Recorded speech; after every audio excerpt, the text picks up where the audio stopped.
We are back in the black hole of real estate. And this week, I want to talk about investment properties, the rental properties that you've been thinking of purchasing, or maybe the ones you're trying to get rid of. Or maybe you're that hybrid who wants a place where you can live in it part-time and rent it part-time. Well, I'm going to talk about that today. And there's some changes in the market that could be really good or maybe not as good for you. The middle is shrinking in this type of situation. So I'm your host, Ron Wojciechowski, for the black hole of real estate. And right now we see that rents are actually being compressed a little bit. And we've been on a real big run where rents have gone up and up and up. And whether it's inflation or interest rates or quite possibly uncertainty, rents this year are softer. Just how it's going. And the Airbnb short-term rental properties, they've been spotty this year. I think the hotels have come back strong, and they saw a big piece of their market disappear, and they've come back with some really good programs. We've talked about that here, about if your short-term rentals require a lot of work for the person staying there. In a list of 52 things you've got to fix before you leave, a lot of people opted for the convenience and the security and the Wi-Fi and everything goes along with it. So, the short-term rentals, they're great. And they're working, but hotels, they weren't about to give that up willingly for too long. So it's super competitive right now between those two. And then there's, this growing sentiment that for some people that have a mortgage on their property, taxes have gone up, insurance has gone up dramatically, and a $2,000 a month payment maybe is $2,500. And when the rents were 23 or 24, that was probably okay. You were covering all the bases and making a little bit of money if it was a long-term rental, let's say. And all of a sudden, now it's gotten to where the payment has gone up every month, and now the rents are compressed a little bit. And some people are actually having to reach into their pocket and pay the difference every month. And if you can imagine that you started off with a $2,000 mortgage and rent for $2,200, pocketing a couple $100 a month, it's probably okay. But now when you're writing a check for $300, some people are freaking out. So before you have that moment, here's what I draw your attention to. Having an investment property, it's like any investment. There's some risk. You would have the same risk in the stock market and other places you could invest your money. But for a moment, let's just suppose that positive cash flow got wiped out due to taxes, insurance, or something else. You have to ask yourself, if I am paying on the mortgage every month with money provided by the renter, then maybe there's some hidden benefit in that. And here's what I would look at. Let's suppose out of that $2,000 or $2,200 payment, there's $500 coming off the principal. That might be pretty significant. And if you're putting in $200-300 a month, but you're gaining $500 in the back end, that works a lot like a 401k to me, because you're earning money over time. I'd also say that you could take a write-off. Your CPA could do that for you if you itemize, so that would be another benefit. And the third thing is, let's just suppose that property goes up, 2% in the next year. If it's a $300,000 property, that's a $6,000 gain in equity. Now, chances are the gain will be more than 2%, but if we use a safe number of 2%, and I noticed that we had a tax write-off, a $6,000 benefit in the equity, and another $5,000-6,000 coming off in a principal balance, that could be a $10,000-15,000 swing. So if you're putting in $300 a month, which is $3,600, I'd say you're 10 or 11 to the good.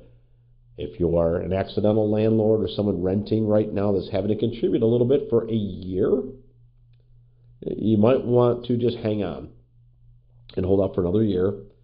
Rents will probably go back up in the next year or two, get you evened out. Maybe the insurance rates soften up a little bit.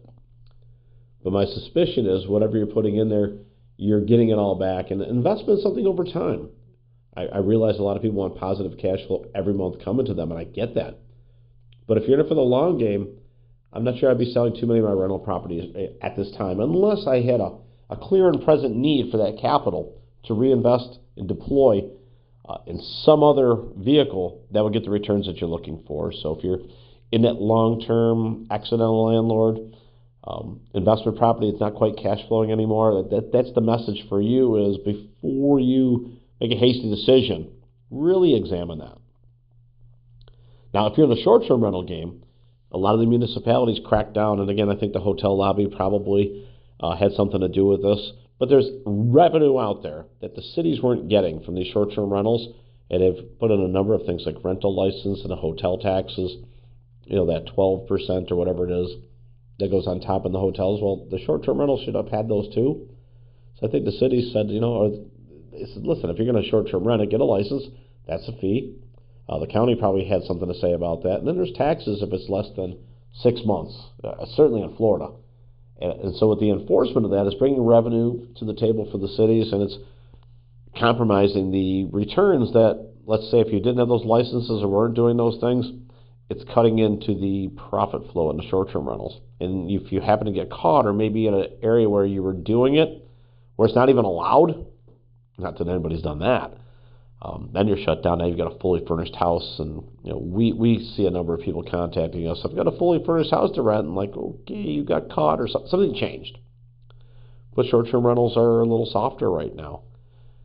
So a lot of people are also looking at long-term rentals. And I was just saying the same thing about long-term rentals that used to be short-term rentals. What I just said, if you're amortizing down or getting some cash flow, it might be best to hang on to those properties. But there's absolutely a growing number of properties that were short-term rentals that are converting to long or just being sold.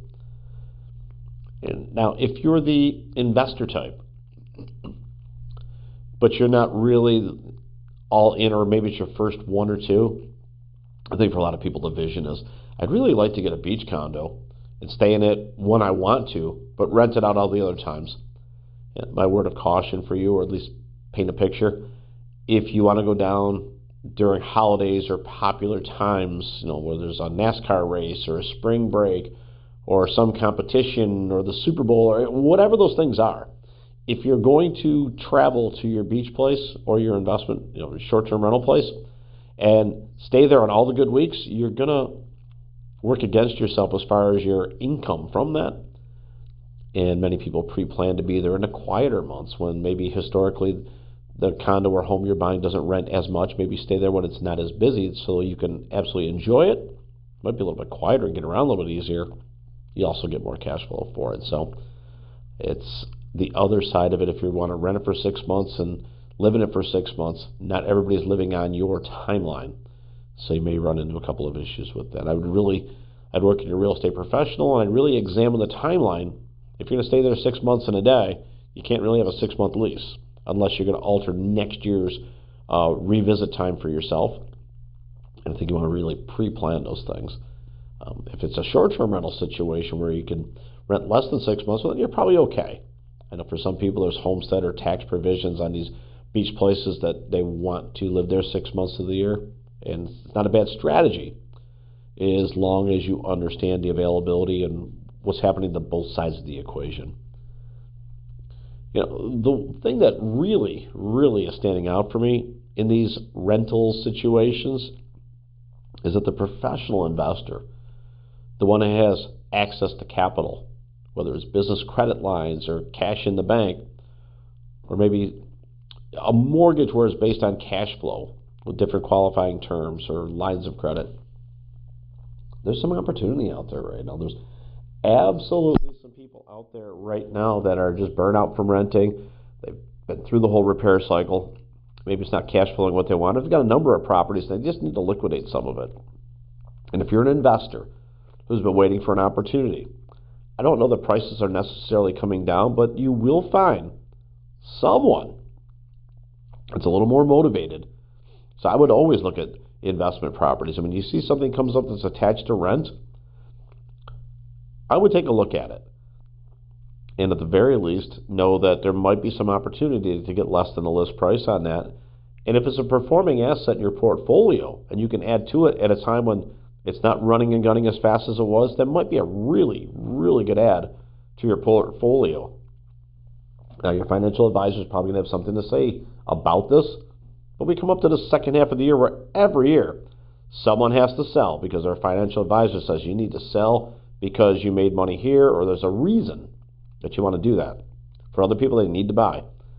I expect to see increasing activity towards the end of this year based on all the economic conditions that are surrounding us right now.